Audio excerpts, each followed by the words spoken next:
인상하고 관상하고 다른 말인가요? 달라요. 엄밀히 말하면. 인상은 겉으로 드러나 있는 모습.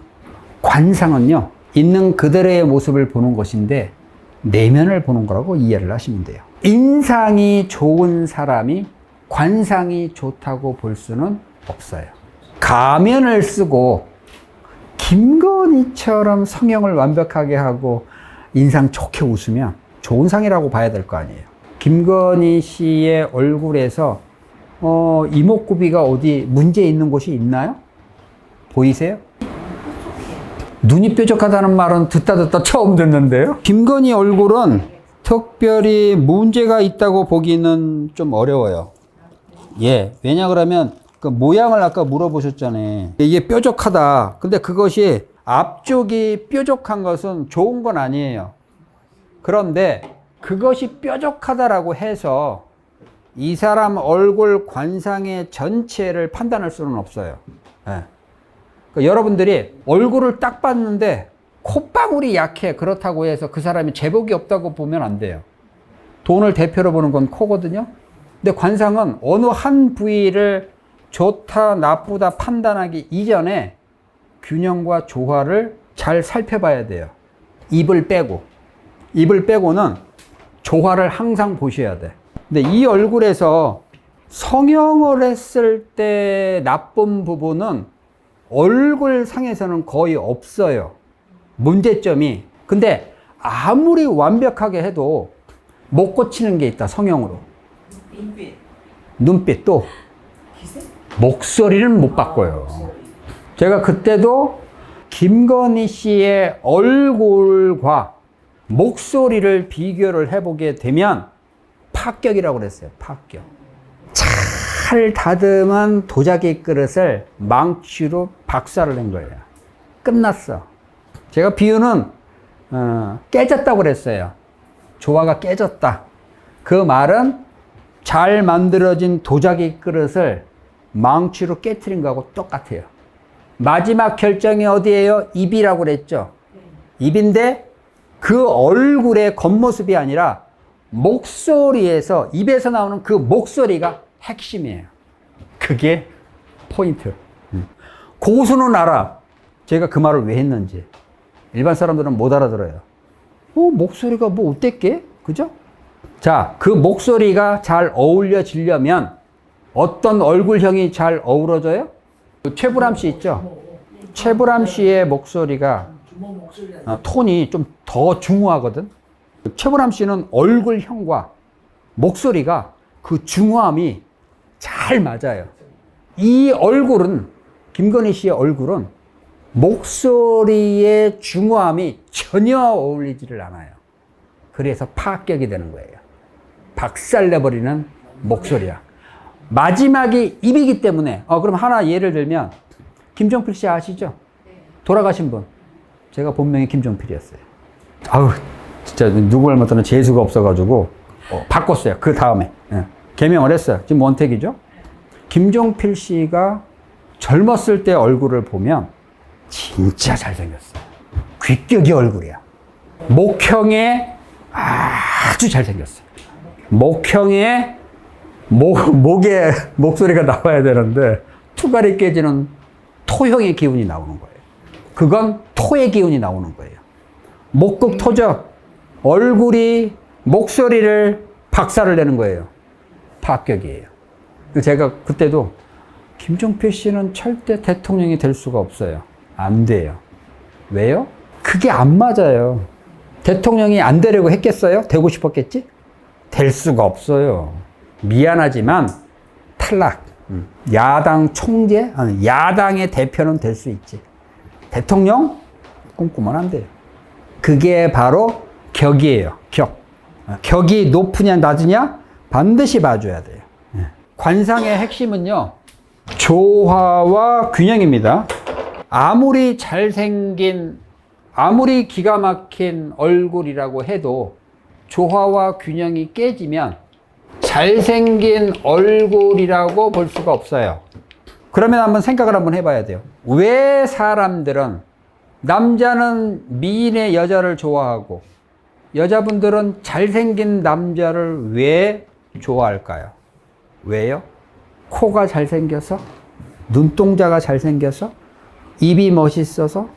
저 사람 어디가 마음에 들어서 좋아하죠? 어딜까요?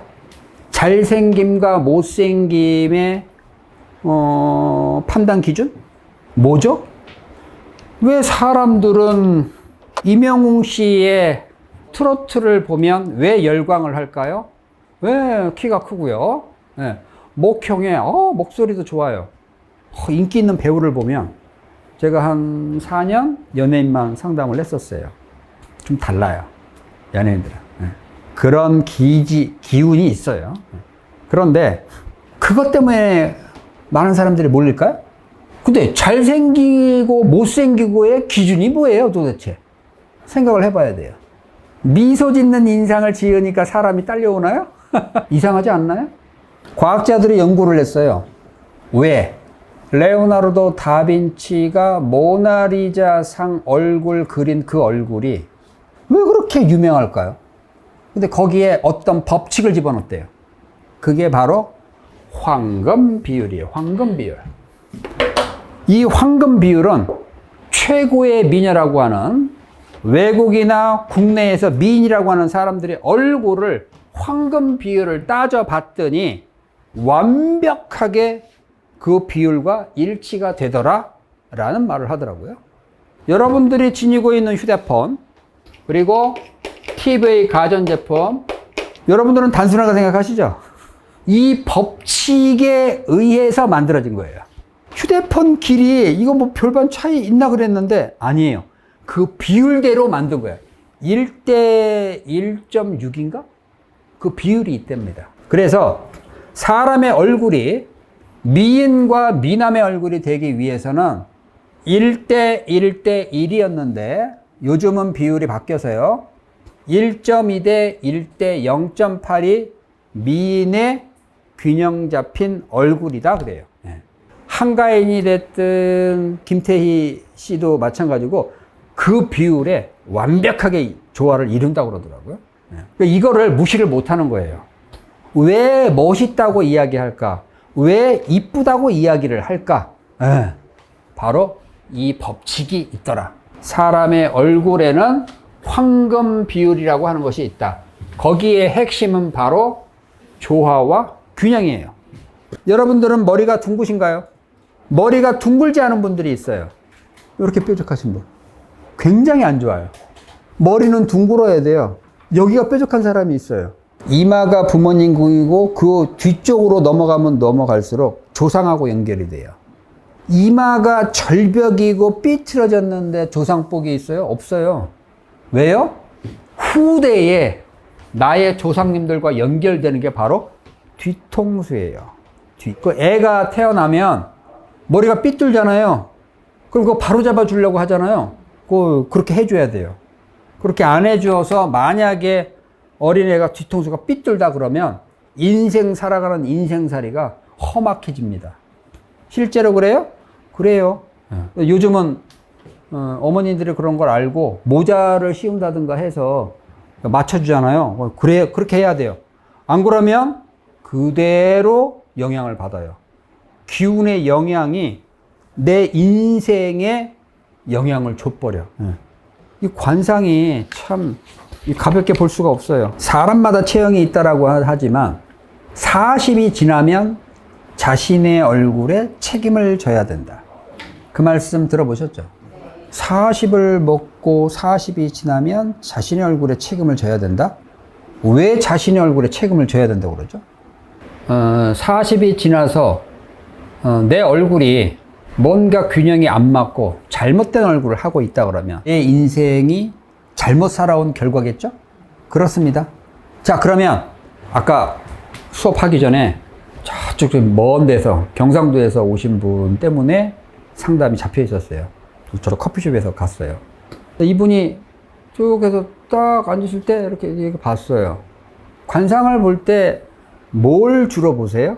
회사 다닐 때 들어오는 걸음걸이. 네, 걸음걸이. 전반적인 걸음걸이 중요한 거예요. 걸음걸이. 윤석열, 걸음걸이. X자, 좌우. 그건 조폭 깡패죠. 그건 깡패예요. 땅은 네 발을 디디고 있는 이 땅, 이 발바닥은 기둥이에요, 기둥. 걸음을 걸을 때 좌우 어깨가 흔들리면 안 돼요. 왜요? 생긴 대로 논다라고 하는 말이 있죠. 생김새가 그 사람의 행동이 생긴 것과 맞지 않을 때는 바라보는 사람은 인정을 안 하고 욕을 하게 돼 있어요. 그렇죠? 당연히 그렇죠. 얼굴은 그렇지 않은데 행동하는 짓이 잘못됐으면 그 사람 욕하죠. 좋게 얘기 안 하죠. 그래서 꼴값이라고 하는 말을 하는 거예요. 꼴값, 꼴값한다. 그죠? 절대 채상이라고 합니다. 몸체자를 쓰고 서로상을 쓰는데 몸체상이 잘못되면 안 돼요. 관상이 무서운 게 그거예요. 제가 잘나서 막 누가 탄핵을 당하고 그게 아니라 그냥 보이시는 거예요. 보이는 게 아니고요. 저는 훈련을 했기 때문에 공부라고 하는 것이 실전을 해보지 않으면 이해를 잘 못해요.